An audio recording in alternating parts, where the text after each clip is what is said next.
Hey everyone, this is Rachel, your TA. This is my first video for your class so far, so hopefully you watch it. I wanted to give you some feedback on the first assignment, assignment 1-1, which I have pulled up right here. So your personal assessment, either recording or some of you I know typed it up, which is completely fine. It was interesting to go through all of them just to see different patterns that emerged. So I just wanted to touch base with you on some of them and respond to some of the stuff that you guys said. So first of all, you were asked to comment on your background and how it influences your reading of the New Testament. So a lot of you really grasped that concept well, which was great. So we're talking here about presuppositions. What do you bring to the text? What does your history with scripture in the church, with the doctrine, your family? We have all of these life experiences, and they all compile in order to build up to who you are today, and the fact that really every time you approach any sort of text, literature, even how you interact with other people, things like that are all influenced by things that have happened to you, things that you've internalized, or just your personality. There's so much that you bring when you look at a text of scripture especially. And so that's what that question was getting at. So a lot of you did really great with that. Some of you ended up sort of just summarizing just kind of your spiritual background, which was really interesting to read, and I appreciate that.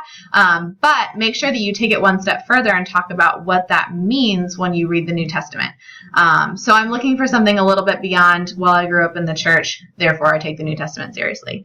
That's kind of a given, I hope, because we're at Bible college, that we take the Bible seriously. But what about growing up in the church might influence your reading? So maybe you grew up in a really conservative church, and you have those presuppositions that you're bringing to the text, or maybe your church has specific doctrinal things that they believe. For instance, like a student talked about coming from a Presbyterian church, which means that they read a very Calvinistic reading into a lot of the text. So even just doctrinally, how growing up in the church might have influenced that. So that's just kind of a little help in understanding how to take that one step further.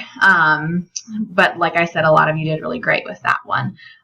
What themes, symbols, and or books do I appreciate the most? You guys did great with this, because it's really nice to be able to talk about the things that we just enjoy in the New Testament. Which of the aspects of the New Testament do I not pay as much attention to? This was interesting. I would say probably about 90% of you said Revelation, which fascinates me, and I don't know what that means because I'm not a data analyst in any sense, but that was interesting, and it certainly means something. So yeah, a lot of you said Revelation, so if you said that, you were not alone. I also got some answers comparing the Gospels to the epistles. So some people say, you know what, I favor Paul and I favor the epistles, or you know what, I really favor the Gospels and the life of Christ and I sort of neglect the epistles. So that was kind of the other comparison. So if you were in the 90% that said Revelation, which is a very valid answer, I'd also challenge you to think about the relationship between the Gospels and the epistles, and maybe do you favor one over the other. Also, we had a lot of neglect of the book of Acts, so that's interesting also. Okay, so question number 4, what is the gospel?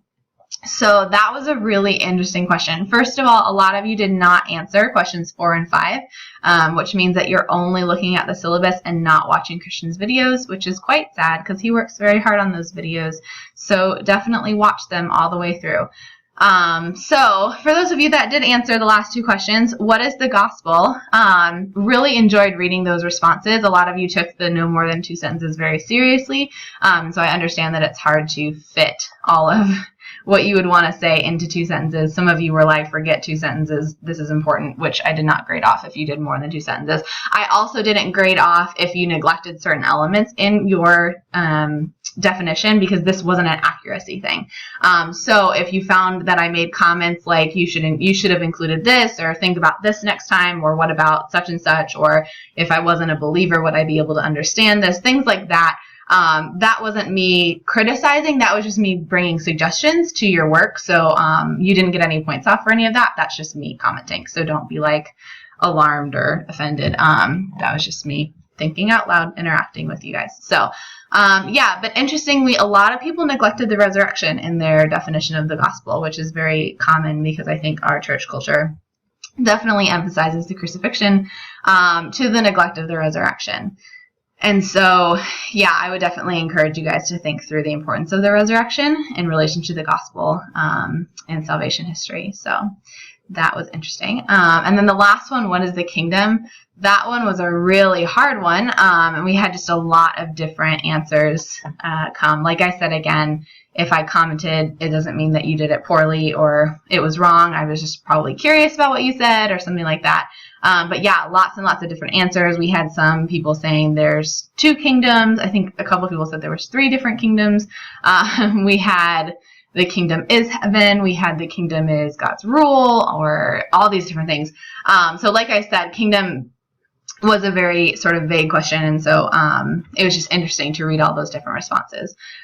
So yeah, like I said, questions 4 and 5, if you attempted them and did them with any sort of decency, you didn't get any points off. I just interacted out of curiosity and yeah, just wanted to make some suggestions. So anyway, I hope that helps. I hope you appreciated the feedback. The biggest thing from this assignment to take from it is really thinking about those presuppositions. That's like the biggest thing we want to emphasize here as we go forward. Just understanding what biases you have, because no one comes to the text with a completely blank slate. So yeah, definitely be thinking through that this week. I really appreciated the work that you guys did on that assignment. Yeah, and I hope that you're encouraged as we start the next week to really get those assignments in and stay on top of stuff. So I know you guys can do it. You're doing great. And until next time, have a good week. All right.